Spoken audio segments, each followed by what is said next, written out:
જિલ્લાના કલોલ તાલુકાના ઈસન ગામમાં દિવાળીથી દેવ દિવાળી સુધી મહાકાળી માતાજી અને વારાહી માતાજીના ફૂલોના ગરબાનું આયોજન કરવામાં આવ્યું. સમૂહ સાતમ ગરબા પ્લેટિનમ ગ્રુપ તરફથી આયોજન કરવામાં આવ્યું હતું. મહાકાળી માતાએ પરચો આપ્યો. 2 દિવસ સતત વરસાદ વરસી રહ્યો હતો. ત્યારે કારતક સુદ સાતમના દિવસે સાંજે 5 વાગ્યાના આરસામાં વરસાદ એકદમ બંધ થયો. પછી વરસાદ પડ્યો નહીં. મહાકાળી માતાએ પરચો બતાવ્યો અને ગરબાનો પ્રોગ્રામ ચાલુ થયો. ગરબાના પ્રોગ્રામમાં કોઈ પણ વિઘ્ન આવ્યું નહીં. વરસાદ પડ્યો નહીં. દેવભૂમિ દ્વારકાના મહિલા આર્ટિસ્ટ લોક ગાયક ભૂમિબેન આહિરે ગરબાની રંગત જમાઈ હતી. અમારી ચેનલ ઇન્ડિયા ટાઈમ ન્યૂઝને લાઇક કરો, શેર કરો, સબસ્ક્રાઇબ કરો, જેથી કરી અવનવા સમાચાર તમારી સાથે પહોંચી શકે. બ્યુરો રિપોર્ટર હાર્દિક.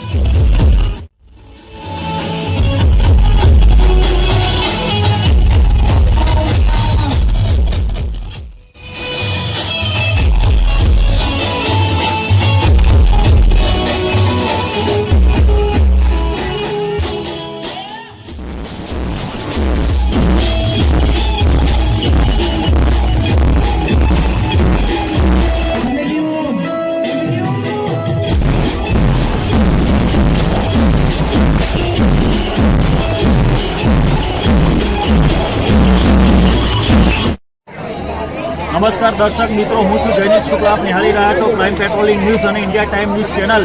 યુટ્યુબ ઉપર લાઇક કરો, શેર કરો અને સબસ્ક્રાઇબ કરો, જેથી કરી અવનવી માહિતી આપણી પાસે પહોંચી શકે. જયનીત શુક્લા, ક્રાઇમ રિપોર્ટર્સ. આજે પટેલ યુવક મિત્ર મંડળ સાતમ સમૂહ ગરબાનું આયોજન થયું, પણ એક સમય એવો હતો કે વરસાદી માહોલ હતો. ગરબા થઈ શકે કે નહીં થઈ શકે એવો એક પરિસ્થિતિ ઊભી થઈ હતી. છે કે સતત 2 દિવસથી વરસાદ અહીં વરસી રહ્યો હતો અને આજે સાંજે 5 વાગે વરસાદે વિરામ લીધો. એ મહાકાળી માતાનો પ્રતાપ કહેવાય અને આ ગરબાનું સરસ આયોજન થયું. ત્યારે અમારી સાથે જોડાઈ ગયા છે ઓર્ગેનાઇઝર, જે ગરબાના પટેલ યુવક મિત્ર મંડળના ઈસન ગામ જે છે કલોલ તાલુકામાં છે, ગાંધીનગર જિલ્લો આવેલો છે. ત્યારે આપણી સાથે વાત કરશે કેવો આજનો માહોલ રહ્યો. માતાજીના જે ગરબા થયા, એક બાજુ વરસાદનો માહોલ, ગરબા થશે કે નહીં થાય એક એવી મૂંઝવણ હતી. એ મૂંઝવણ ટરી એના વિશે તમે કંઈક કહો, 2 શબ્દો. બોલ શ્રી મહાકાળી માત કી જય, માત કી જય, ઉમિયા માત કી જય. પટેલ યુવક મિત્ર મંડળ પ્લેટિનમ ગ્રુપ છેલ્લા 20 વર્ષથી આ સાતમ સમૂહ ગરબાનો પ્રોગ્રામ કરે છે. ભાઈ અમારે ખરેખર આ વખતે માતાજીએ ખરેખર દયા કરી અમારા ઉપર કે અમારા ગરબા તો શક્ય જ નતા. ખરેખર અમારે 5 વાગે વરસાદ બંધ થયો. એ પછી અમારા બધા મિત્રો અને અમારા આ મંડળ આખું, ભાઈ તમે જુઓ તો અહીંયા પ્લોટની અંદર કોઈ ગરબા જ થાય હોય, પણ બધાએ મહેનત કરી. એમને ખભે ખભો મિલાવીને ભાઈ ખૂબ મહેનત કરી એમને બધાઓ, અને એમને આ મહેનત કરી ગરબા શક્ય કર્યા. અને સાતમ સમૂહ ગરબા છેલ્લા 20 વર્ષથી ચાલે છે. તો માતાજીએ અમને ખૂબ ખૂબ પ્રેરણા આપી છે અને અમે આખા ગામને સાથે ચાલીને ભાઈ રહીએ છીએ. અને આજે અમારે લગભગ 750 માણસનો ધન્યવાદ કર્યો.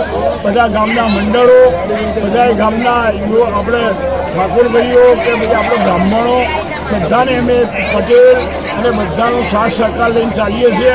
અને આજે ભાઈ અમારે જમણવારમાં કંઈ કોઈ તકલીફ ના પડી અને શાંતિથી એનું ખૂબ ખૂબ ધન્યવાદ. માતાજીને ભાઈ આપણો આશીર્વાદ અમને આપજો અને આવા નવા અમારા પ્રોગ્રામો સક્સેસ કરજો. જય ઉમિયા, જય ઉમિયા, જય ઉમિયા, જય માતાજી, જય માતાજી. નમસ્કાર દર્શક મિત્રો, હું છું જયનીત શુક્લા. આપ નિહાળી રહ્યા છો ક્રાઇમ પેટ્રોલિંગ ન્યૂઝ અને India time news channel. YouTube ઉપર લાઇક કરો, શેર કરો અને સબસ્ક્રાઈબ કરો, જેથી કરી અવનવી માહિતી પહોંચી શકે આપણી સાથે. મારું નામ Jaynit Shukla, as a crime reporter. આજે ગરબાનું આયોજન થયું, પણ એક સમય એવો હતો કે વરસાદી માહોલ હતો. ગુજરાતની બધી જગ્યાએ વરસાદ હતો. અહીંયા પણ 2 દિવસથી સતત વરસાદ વરસી રહ્યો. કંઈ પ્રોગ્રામ થશે કે કેમ એ જ મોટો પ્રશ્ન હતો. પણ આ મહાકાળી માતાની મહેર ગણો કે ગમે તે ગણો, માતાજીની કૃપા, તો વરસાદ 5 વાગે થંભી ગયો. એના પ્રોગ્રામ વ્યવસ્થિત થયો. પણ તમારું નામ શું? તમે ગરબો વરાવવાનું માતાજીનો મુહૂર્ત ચાલુ થઈ ગયું છે, એટલે વરાવવાના છે. આપણે સંઘર્ષ તો હશે જ, કોઈ પણ સંઘર્ષ વગર તો કલાકાર આગળ આવી જ ના શકે. ભાઈ વેરે માતાનો વરાવવાનું, મહાકાળીને આ બાજુ 2, 4, 5 જણા ભેગા થો. ભાઈ તમે ક્લાસીસ કર્યા હતા કે શું કર્યું? તમારું નામ શું છે? જય દ્વારકાધીશ. દ્વારકાથી બિલોંગ કરું છું. તમે મને મારા સિંગિંગ લાઈનની જે ક્વેશ્ચન કર્યા છે કે કેટલા વર્ષ, આમ તો સ્કૂલ ટાઈમથી હું બચપનથી ગાવાનો શોખ રહ્યો છે મને. પણ આ પ્રોફેશનલ આર્ટિસ્ટ તરીકે 4 થી 5 વર્ષ થઈ ગયા છે મને કામ કરતા. અને ક્લાસિકલ મ્યુઝિક બી કર્યું છે મેં, પણ અત્યારે એક ફોક ઝોન પકડી લીધું છે અત્યારે. ભાઈ વેરાઈમાં જવા માટે ટ્રેક્ટર ભાઈ તૈયાર કરો.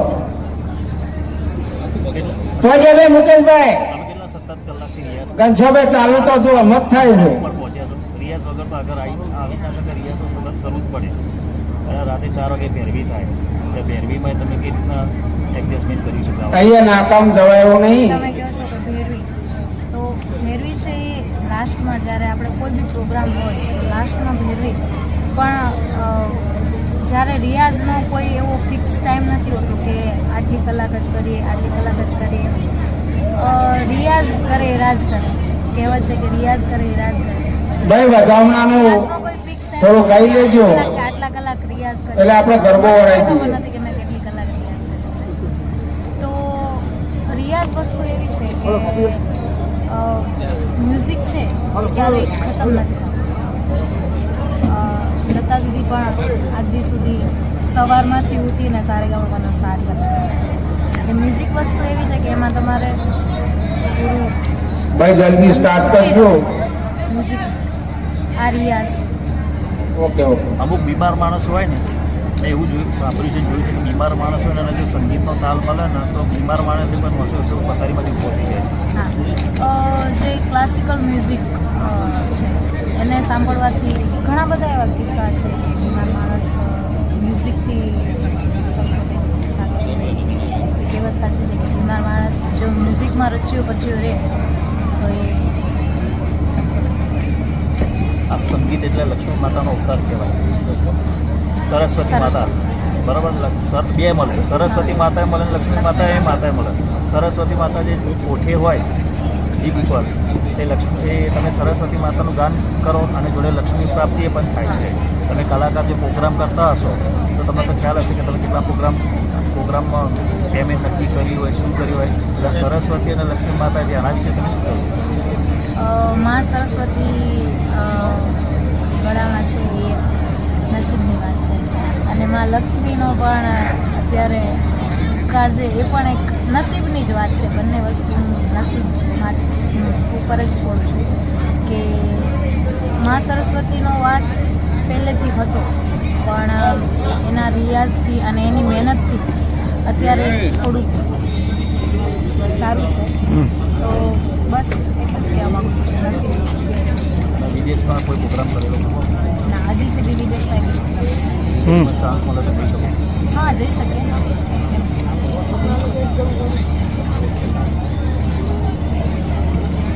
આ સિવાય સંગીતમાં શું કહેવું છે તમારા દર્શક મિત્રોને? તમે કયું તમારું ફેવરેટ ગીત છે એ કંઈક સંભળાવો ને.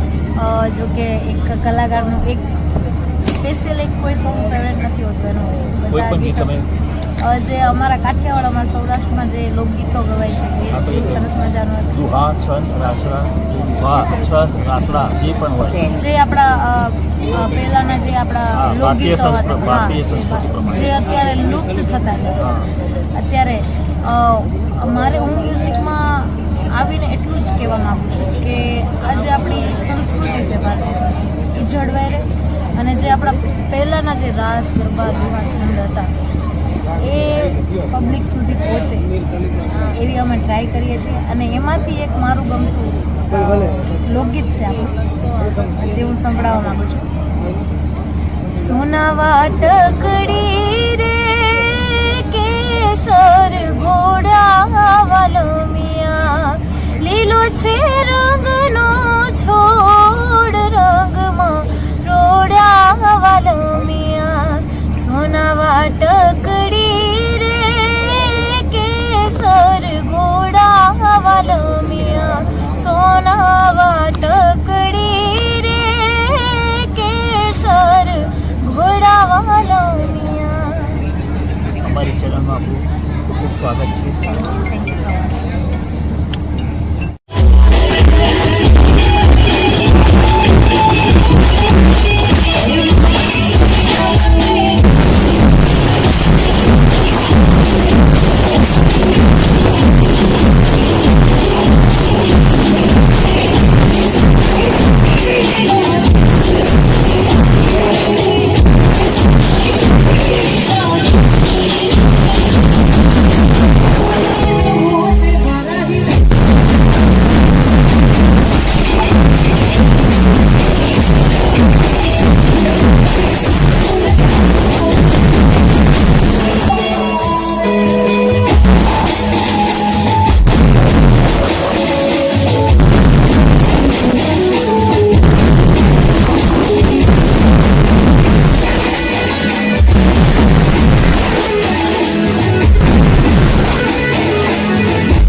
ये मारी हमारे गढ़ खतर है